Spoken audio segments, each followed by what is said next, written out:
At Highland Hill Farm, we grow many different kinds of trees. But when we grow these trees, we have to know how to prune them and take care of them. And right now, we're just pruning the trees.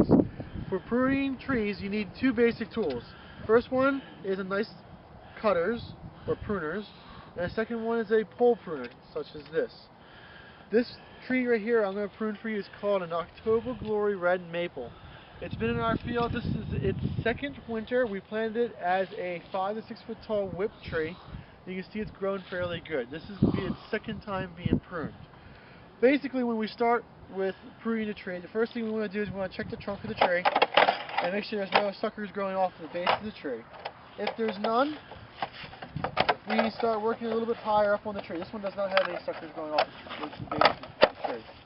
Next thing we want to do is we're going to go and see about how high up do we want the branching to start. This is like a medium size level for where the branching is. There's a branch right over here. You can't really see, but that's okay. That's fine.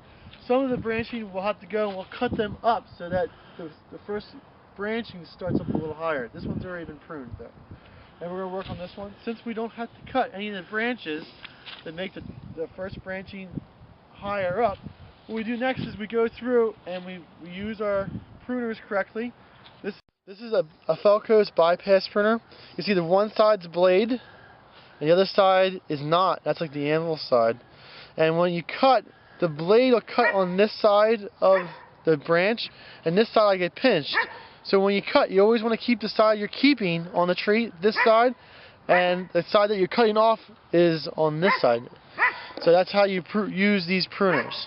Okay, so our first cuts that we're going to make, using our pruners properly, we're going to go up on these lower branches through here, and we're just going to go down, we're going to cut right above a bud. When we prune, we like to prune right above the bud, and typically we don't prune on the other side of the bud down here or towards the middle.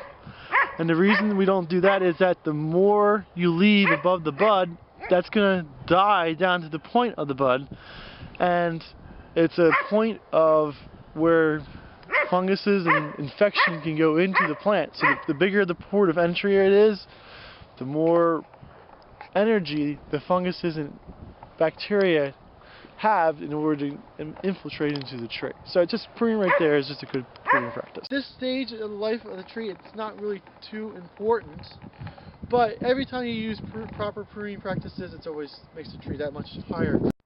Okay. Well, this is what I expect when we prune. You can prune another like 1/4 inch of it off without a problem, but that's fine and dandy for us. You can see there's 2 buds on either side, and that's where the new growth is going to come out for next year. And when that new growth comes out, it'll be able to grow out, and then you won't notice a real big stub on the end of it. So we're just going to go around the tree and just cut it. I guess it depends on how you want the tree to look, but that's basically what we're going to try to do. Now for these guys up here, sometimes you want to bend these guys down and prune them, and the taller you are, the easier it is. But if you pull it down too much, it may break right there. And if you can see how it has a V right there, you don't want to pull on that because you'll have a problem. And that's something that we're going to have to fix when we use our pole pruner. Well, just go around and hit them all real quick. Make sure you use the pruners properly, and that's fairly good for what we're going to use for the pruners. The next step is we're going to grab our pole pruners, and we're going to do the top part of the tree now. When we select which, you can see there's 2 branches left, and they're both coming out of the trunk of the tree about the same spot. And when we select which one we want to become the main leader, we want to select the one that's either higher up.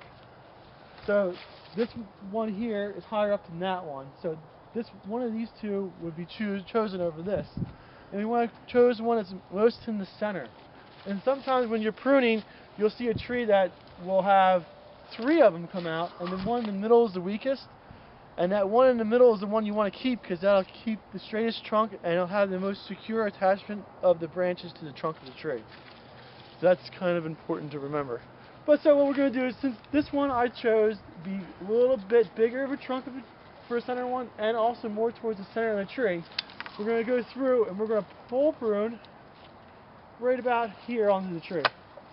And that's a little bit low, and this one we're going to prune up a little bit higher, probably right about there.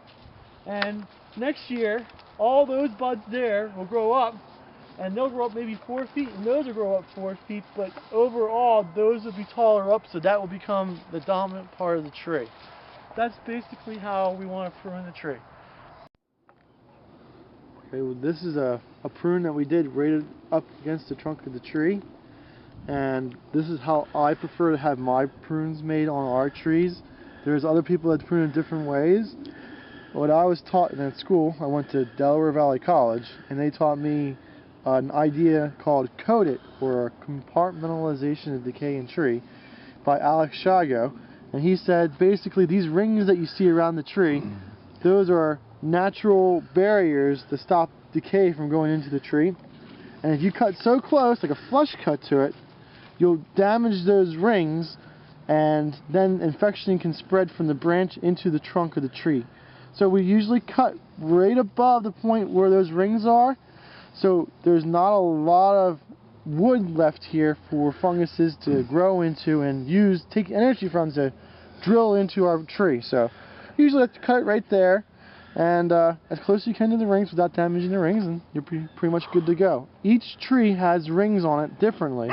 So a tree with maple, or a tree with oak, a tree with sycamore, they all have different rings. You just have to look at the tree and cut right above where the rings are. Other trees that you can trim just in the same style that I just showed you is any type of tree that you're growing with a central trunk leader to it. It could be like a cherry, it could be a sycamore, a tulip poplar, an oak tree. Anything of large size that you want to have one single trunk going up to it and then eventually become a large, nice ornamental grade tree is how you. If you have any questions about trimming your trees, you can call Michael at Highland Hill Farm at 215-651-8329. We deliver and plant trees up and down the East Coast, and we ship out of multiple locations in North Carolina, in Tennessee, and in Pennsylvania. Thank you.